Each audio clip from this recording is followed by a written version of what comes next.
Découvrons ou redécouvrons à présent quelques-uns des grands chantiers du ministère de la Santé. Le chantier de l'hôpital de référence de Bobo-Dioulasso et celui du district sanitaire de Karangasso-Vigué dans le Houé sont au nombre des réalisations qui viendront améliorer l'offre sanitaire. Une caravane de presse a permis aux hommes de médias de s'assurer de l'évolution de ces chantiers.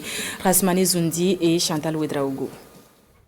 Ce gigantesque hôpital de Bobo-Dioulasso est attendu pour début 2025. Une référence au Burkina Faso et dans la sous-région. Cette infrastructure sanitaire de haut niveau est réalisée avec l'appui de la République populaire de Chine. Plus de 600 travailleurs, des Chinois tout comme des Burkinabés, sont engagés sur le chantier. Beaucoup de pathologies pour être prises en charge localement sur place à Bobo, parce que c'est un plateau technique de haut niveau et qui va venir soulager tant les praticiens que aussi les malades. Nous avons en tout cas l'ambition que ce centre-là draine en tout cas les chercheurs.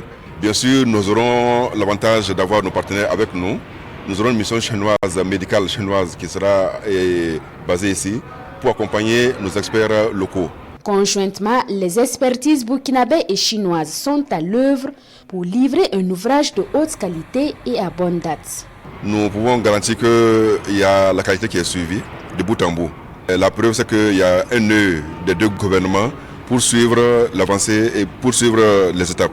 Et nous espérons que, en tout cas, à la fin des travaux, à l'ouverture de l'hôpital, il pourra en tout cas servir de pôle d'excellence. À une cinquantaine de kilomètres de l'hôpital de Bobo-Dioulasso, dans la commune de Karangasso-Vigué, émerge un autre centre de santé d'un niveau aussi important.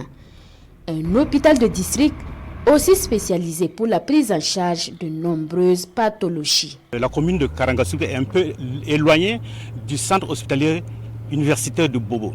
Et bien sûr, il regroupe un certain nombre de populations qui a besoin de soins.